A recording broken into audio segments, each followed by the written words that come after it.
Estimados participantes, reciban un cordial saludo. Vamos a revisar los elementos de la planificación estratégica. Estas recopilaciones no pretenden crear una metodología de planificación estratégica, pero sí explicar qué elementos son los que debe contener una planificación para abordar todos los elementos posibles de la misma. ¿Qué entendemos primero por planificación? Es el uso de técnicas para conseguir objetivos mediante la programación de actividades y la adaptación a futuros deseables. El plan, bajo esta lógica, no es otra cosa sino poner sobre el papel la planificación. En lo personal me gusta más una definición del señor Peter Senge en la quinta disciplina, cuando nos dice que las cosas se crean dos veces. La primera, cuando las pensamos y las planificamos, y la segunda, cuando las ponemos en práctica. Entonces, la planificación implica también poner en práctica aquello que soñamos o aquello que hemos planificado. Vamos a revisar algunas definiciones, la fase filosófica, analítica y operativa, desde la que concebimos la planificación, y los elementos que debe contener un plan para poder ser evaluado o para poder ser ejecutado.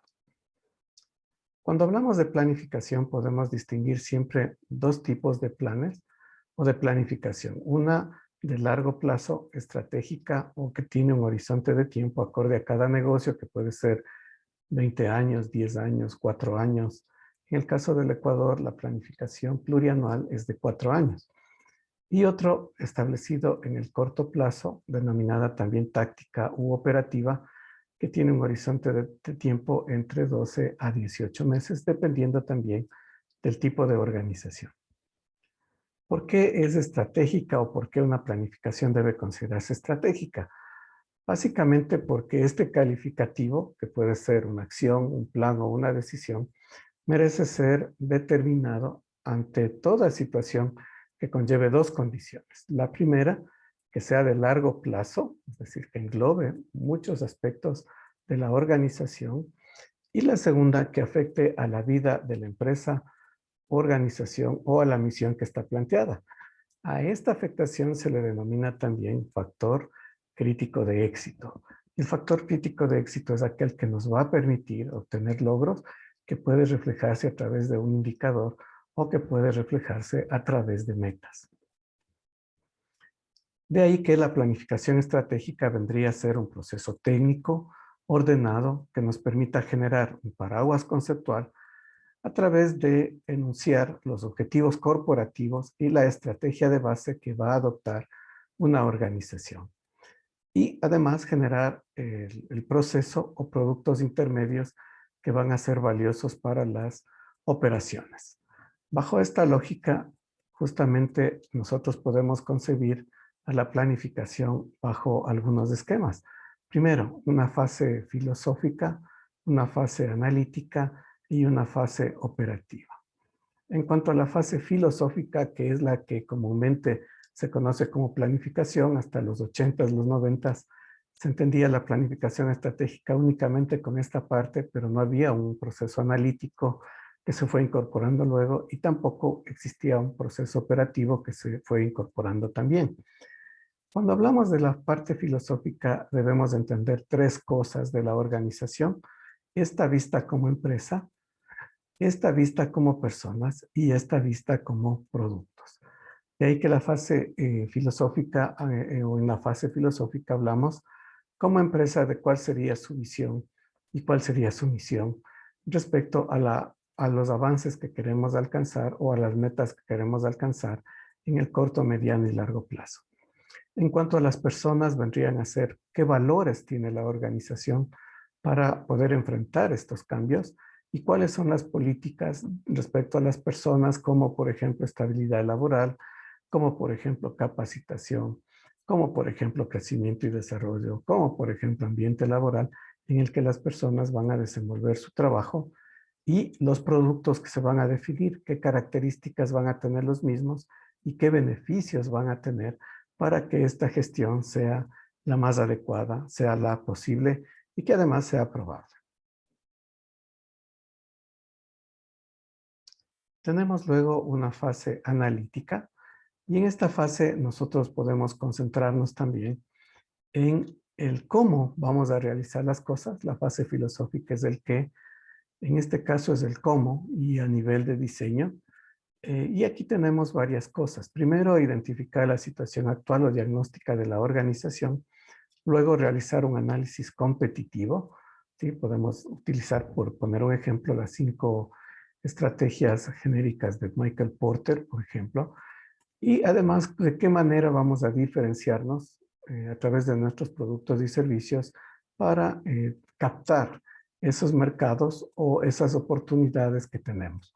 Si bien estaba hablando de actividades netamente privadas, estas mismas deben ser contempladas dentro de la planificación, dentro de lo público, ya que cada vez se cierran más las brechas entre la conceptualización de lo público y de lo privado, que antes se les veía como insalvables. En cambio, ahora metodológicamente estas se pueden aplicar.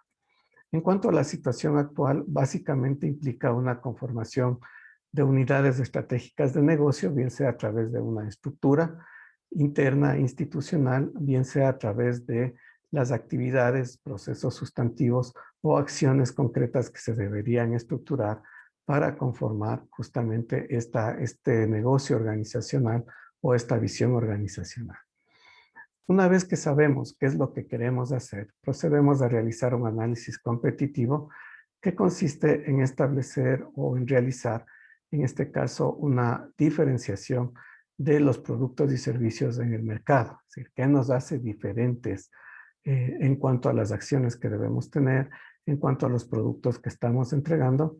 Y a partir de esto identificamos oportunidades y amenazas que vendrían a ser la parte externa de la organización, que también en el ámbito público se les llama gobernanza, ya que las oportunidades y amenazas vienen desde afuera y depende de cómo nosotros las armemos o las organicemos para convertirlas en tales. Y por otro lado, debo trabajar en lo que sería la diferenciación de productos y servicios, que es mejorar la calidad de lo que estoy haciendo actualmente. Y esto proviene de los análisis vertical, horizontal, barreras y ciclo de vida que puede tener la organización. Y se lo hace identificando las fortalezas y debilidades internas, que también se le denominaría gobernabilidad, en este caso de la institución. Estos 3 aspectos determinan esta fase analítica y la aplicación de la fase analítica, ¿sí? Para poder identificar en un siguiente paso ya las operaciones o lo que vamos a planificar o vamos a programar o vamos a realizar un cronograma valorado de todas aquellas metas y actividades que debemos cumplir en un plazo determinado con esta finalidad. En la fase operativa, la tercera fase, identificamos a partir del análisis los objetivos estratégicos que vamos a cumplir como organización, que pueden estar orientados al liderazgo en costos, a la diferenciación de productos o a una alta segmentación de mercado, atendiendo a las necesidades de nuestro cliente, usuario y beneficiario. En el ámbito público es muy importante diferenciar qué es un cliente, qué es un usuario y qué es un beneficiario. Un cliente básicamente es quien tiene la capacidad de pagar por un servicio y, por ejemplo, tendríamos clientes en cuanto a lo que son las empresas públicas o los servicios que corresponden a tasas, en las cuales justamente se presta un servicio y tiene que ser retribuido con las acciones específicas que conlleven el uso o el costo del mismo. Un usuario no necesariamente es un cliente, pero es una persona que está haciendo también uso de un servicio, digamos, con el gusto de él o sin el gusto de él. Y un beneficiario, en cambio, es aquel que recibe un bien o un servicio, e inclusive con cierto nivel de satisfacción del mismo, dado que lo está recibiendo de la mejor manera. Para poner un ejemplo, un beneficiario vendría a ser la persona que recibe un bono, en el caso ecuatoriano, un bono de desarrollo humano, ¿sí? Y lo hace justamente como parte de sus acciones, como parte del derecho que le asiste. Pero yo podría poner un ejemplo de usuario, una persona privada de la libertad que está encarcelado. No es un beneficiario neto porque no está recibiendo ese servicio de acuerdo a su necesidad o a su voluntad, sino que está siendo usuario de un servicio justamente porque la sociedad le ha colocado ahí. Entonces, debemos diferenciar muy bien esto y nos sirve mucho para las acciones que vamos a realizar como organizaciones. Por otro lado, tenemos las maniobras estratégicas en donde definimos qué es lo que vamos a hacer o esos productos y servicios, de qué manera los vamos a colocar y los vamos a producir, qué marketing o qué diferenciación o qué comunicación vamos a darle, qué finanzas o qué costos van a tener, qué recursos humanos vamos a invertir y cuál sería el perfil de esos recursos humanos para poderlos aplicar y qué uso de tecnologías de información y comunicación los vamos a aplicar como tales. Y la planificación operativa sería colocar también un cronograma, un plan de acciones sobre estas maniobras, nuevamente las repito, relacionadas con la producción, el marketing, las finanzas, los recursos humanos y las tecnologías. Bajo esta lógica, nosotros debemos pensar de qué manera la planificación se deriva o de qué manera la podemos concebir. En la primera fase es cómo quisiéramos ver a la empresa, cómo quisiéramos ver a los empleados y qué podemos producir. En la segunda fase es un análisis de un macroentorno, microentorno, un análisis interno propio de la organización y a qué mercados nosotros queremos llegar. Y en la tercera, definir objetivos estratégicos, maniobras estratégicas y estrategia empresarial. Todo esto debe resumirse en un documento, ¿sí?, denominado plan estratégico. Y este plan justamente es un documento escrito que resume los elementos necesarios para que la planificación pueda ser aplicada en la práctica. En concepto, una vez elaborado un plan, los objetivos y las estrategias, estas deberían respetarse y considerarse como una política de la organización respecto a su implementación. En el caso ecuatoriano tenemos el Código Orgánico de Planificación y Finanzas Públicas, el COTAD, la Ley Orgánica de la Contraloría, las normas de control interno también de la Contraloría, en las cuales no consta la figura de la planificación estratégica, lo que consta es la figura de la planificación anual y plurianual. Y en el caso ecuatoriano se ha establecido no un concepto de planificación estratégica, sino más bien que la planificación del desarrollo, el Plan Nacional de Desarrollo, es ese hilo conductor, es ese nexo que determina la alineación que van a tener todas las organizaciones.